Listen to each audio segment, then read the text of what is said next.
Senhor presidente, bem, primeiro eu queria colocar em primeiro lugar que o PSOL é um partido de oposição programática, democrática e ideológica ao governo que está aí, o governo Dilma. Nós repudiamos a política econômica que é tocada por esse governo, que também é de ajuste fiscal, que é de privatizações, que tem tirado direitos dos trabalhadores. Então as pessoas poderiam dizer, poxa, mas seria muito mais fácil para o PSOL votar pelo impeachment, já que uma maioria circunstancial é favorável ao impeachment, seria confortável para a gente, mas não é da nossa índole. Nós procuramos coerência e verdade, nós queremos argumentos políticos que justifiquem uma posição política.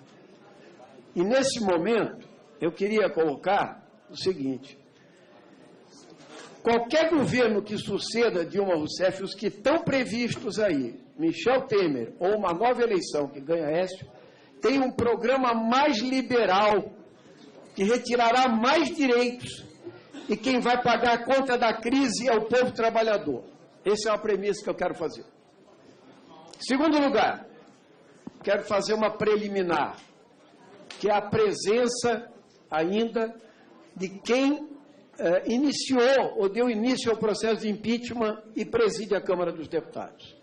É uma vergonha nacional, é um escândalo internacional que alguém, com a somatória de acusações, réu no Supremo, 11 contas na Suíça, contem ainda com a anuência dos parlamentares para permanecer à frente desse processo. Nós repudiamos, nós do PSOL repudiamos, e teve que partir do PSOL. Um partido de 6 deputados entrar no Conselho de Ética contra Eduardo Cunha, e há 6 meses ele está protelando isso. E agora ele quer determinar o calendário do impeachment. Vergonha! Nós do PSOL não toleramos isso. Uma pessoa corrupta, e que o Supremo Tribunal Federal devia afastar imediatamente, porque ele impede as investigações. Em terceiro lugar, senhor presidente, nós queremos falar de luta contra a corrupção, porque esse é o tema que está na cabeça das pessoas. Não é as pedaladas fiscais, razão do voto do relator. O que está na cabeça das pessoas é que existe muita corrupção, que alguma coisa precisa mudar, mas não sabe como.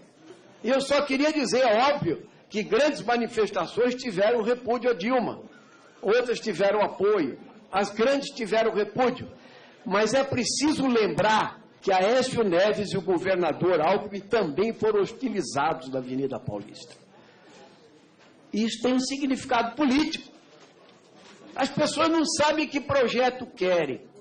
E eu quero perguntar a quem nos ouve e vê, qual é a diferença de política econômica que existe entre Pedro Malan, Palocci, Levi, Armínio Fraga, Henrique Meirelles, todos eles, Pércio Arid, serviram ao PSDB e ao PT. Qual é a diferença que existe?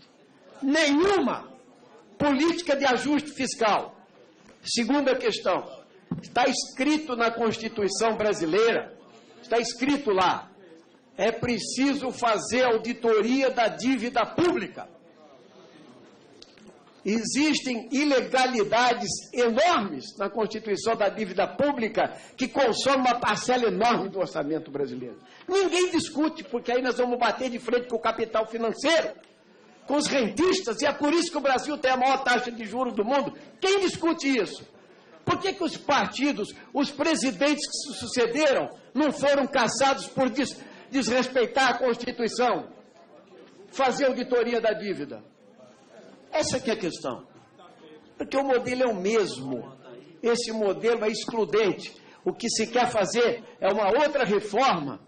É uma outra reforma que vai ter agora a trabalhista, a previdenciária. Para quê? Para tirar direitos dos trabalhadores. Quem vai pagar a conta da crise são os trabalhadores. Não está se entendendo. Então a questão é só afastar o governo. não é ver as consequências depois. Por isso, senhor presidente, quero dizer que os membros do PSOL, a maioria esmagadora, saiu do PT. Sim, porque o PT se atolou em corrupção. Ele fez a mesma coisa que os outros partidos. Mas não foi só por isso. Foi por causa também do projeto econômico, que nós não concordamos. Então, quando se pensa em corrupção, eu queria dizer aos companheiros e companheiras o seguinte. Olha, eu estou lendo aqui, deputado Jovair, trechos aí do seu relatório. Eu quero dizer o seguinte, um professor universitário me procurou, ele fez uma enquete numa sala de universidade. Quem sabe o que é pedalada fiscal? Ninguém levantou a mão. Ninguém sabia. Todo mundo tem uma posição contra ou a favor a saída da presidente, mas não sabe o que é pedalada fiscal. Sabe por quê? É difícil, não é porque o povo não sabe, é ignorante, não. É porque esta questão orçamentária e fiscal, o senhor Reale veio aqui defender que o ajuste fiscal era a pedra angular da economia. Sem ajuste fiscal não existe economia. Mentira! Precisa ler Celso Furtado, precisa ler economista que pensa o Brasil e não quem consulta os dealers do mercado de madrugada, que são os Sardenbergs da vida, da TV Globo. Nós queremos economistas de verdade. Sabe o que é a meta da economia? É fazer distribuição de renda, gerar emprego, é conduzir o Brasil a um sistema de igualdade, de produção, de equidade. Isso é a meta da economia, não é fazer ajuste. Ninguém aqui quer defender o perdularismo ou o gasto inútil, muito menos a corrupção. Mas política econômica é algo mais complexo. E os professores que vieram aqui são de direito penal e queriam entender de economia. É um erro grave. Aqui está escrito, olha, o crime de responsabilidade é o seguinte, crime de responsabilidade pelo não registro de valores no rol de passivos da dívida líquida do setor público. O que o povo entende por esse processo? Na verdade, se falar mesmo que teve dinheiro que não foi reposto a tempo, que era para o Banco do Brasil, para a Caixa Econômica, passar para o Bolsa Família, para Minha Casa Minha Vida, é capaz da Dilma sair por cima nessa questão. Vai sair por cima. Não tem nada a ver. Crime de responsabilidade, responsabilidade fiscal, isso que está aqui, não é crime de responsabilidade. Pedalada fiscal e tal. Mas, TCU não é tribunal de julgamento. Nem porque quem julga mesmo é o Congresso Nacional. E era o parecer do TCU que foi feito. Não teve. Não teve. Nós aqui é que temos o poder de julgar legais ou ilegais as contas. Então, isso tudo é uma grande fantasia e um grande álibi para se fazer uma transição. Em nome do combate à corrupção, que é verdadeiro, que a população está com o saco cheio e tem que estar, entende? Que a Operação Lava Jato começou muito bem, denunciando a trama de corruptores e corruptos, só que ela acabou enveredando por uma saída política. Infelizmente, eu fui da CPI da Petrobras, interroguei muitos dos que estão aí listados e digo que era preciso ter mais consciência do que se iniciou com essa operação. Por isso, senhor presidente, eu acho que vingança do senhor Eduardo Cunha, impopularidade, crimes com... obras da Copa, como a OAB quis colocar, tudo isso pode fazer parte de um conjunto da obra. Aliás, foi o presidente Fernando Henrique Cardoso, do PSDB, que falou num primeiro momento que era contra o impeachment por pedalada fiscal, porque o povo podia entender o quê? Sei lá, uma infração de trânsito da presidente que anda muito de bicicleta, entendeu? E agora não, ele falou, é pelo conjunto da obra, é porque as ruas querem. Só que as ruas podem cometer erros também. As ruas podem querer, mas é preciso ter materialidade criminal. É preciso ter foco no que nós queremos. E assim, presidente, é evidente que os grandes erros que foram cometidos aqui é da ingovernabilidade.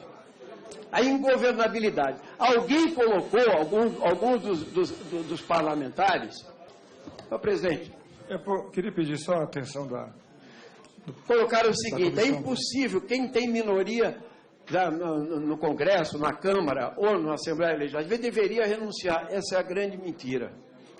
Eu quero lembrar, o governo da Luísa Erundina, em 1988, tinha 5 vereadores e 55. E ela governou e foi a melhor prefeita que São Paulo teve em todo o último período, com 5 vereadores. A governabilidade conservadora, o toma lá da cá, a troca, isso que o PT acabou adotando como método, foi o seu afundamento. O financiamento empresarial de campanha, que gera corrupção, que esse Congresso não foi capaz de dar conta. O Congresso não acabou com o financiamento empresarial. Foi o STF que acabou com o sistema. Foi o STF que acabou, nesse ano, com o financiamento empresarial de campanha, presidente. Por isso, eu queria dizer o seguinte: eu li atentamente e acompanhei o relatório do deputado Jovair Arantes. Talvez ele pudesse ter feito um relatório em cima das pedaladas e das operações de crédito. Ele podia ter feito um texto em 20 páginas, mas ele preencheu o texto respondendo ao advogado-geral da União, mas não só isso, colocando as outras questões todas, Passadina, a questão política geral, e dizendo que é o Senado que vai julgar. Nós julgamos só a admissibilidade. Mas isso, relator, na verdade, não é real, entende? Não é real. Nós estamos julgando aqui, são essas questões econômicas de grande incompreensão social e que não são crime de responsabilidade. É fácil detonar essa questão. É fácil. O incompreensível, por isso que tem que botar todo o resto, o conjunto da obra, a insatisfação popular, para dizer tem crime de responsabilidade, sim. E é por isso que eu acho que nós temos que entender o seguinte: eu acho que tem um grande debate, está aí, está nos cartazes. Estão os cartazes. Impeachment já, impeachment sem crime de responsabilidade é golpe, certo? Por que essa questão incomoda tanto? Eu li o relatório do deputado Jovair, e em várias vezes ele começa dizendo, você é herói ou você é golpista? E depois ele responde várias vezes, por que isso não é golpe, aquilo não é golpe, e por que aqueles que estão defendendo o impeachment se sentem tão incomodados com o golpe? Pela seguinte razão, preste atenção, os meios de comunicação foram atrás dos ministros do STF. Aí pegava um no supermercado, pegava um ali na esquina do STF e perguntava, crime de responsabilidade é golpe? É óbvio, o ministro falava o quê? Crime de responsabilidade é constitucional, inclusive tem a lei do crime de responsabilidade. É que a pergunta era outra. A pergunta é, existe crime de responsabilidade? E aí o ministro do STF não ia responder, porque ele vai responder nos autos. Ele não respondeu. Mas aí dizer, todos os ministros acham que é crime de responsabilidade e não é golpe. Não é golpe que está aqui. A questão que incomoda tanto, senhor presidente, é outra. É a seguinte. Em 1964, nós tivemos uma profunda crise aqui no Brasil. E a crise era a seguinte. As Forças Armadas botaram os tanques na rua, não é o caso agora, não é a mesma coisa, mas tem o epíteto. Os revolucionários de 64, quer dizer, os militares golpistas, se esforçaram historicamente para dizer que tinham feito a Revolução de 64.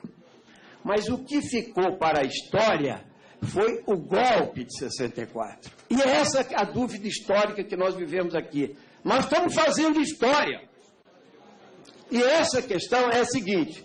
Quando o senador Auro Moura Andrade declarou lá de cima da presidência que o cargo de presidente está vago, enquanto o presidente João Goulart ainda estava no Brasil, o senador Tancredo Neves se levantou e gritou, canalhas, É isso que o senador Tancredo Neves gritou. Canalhas! E é isso que eu acho que ninguém quer levar, esse epíteto. Por isso nós temos que discutir política aqui. Sem crime de responsabilidade materializado, eu acho que governo Temer, para mim, é uma farsa. É a continuidade do que está aí, muito piorada. Com a palavra, o deputado Benito Gama.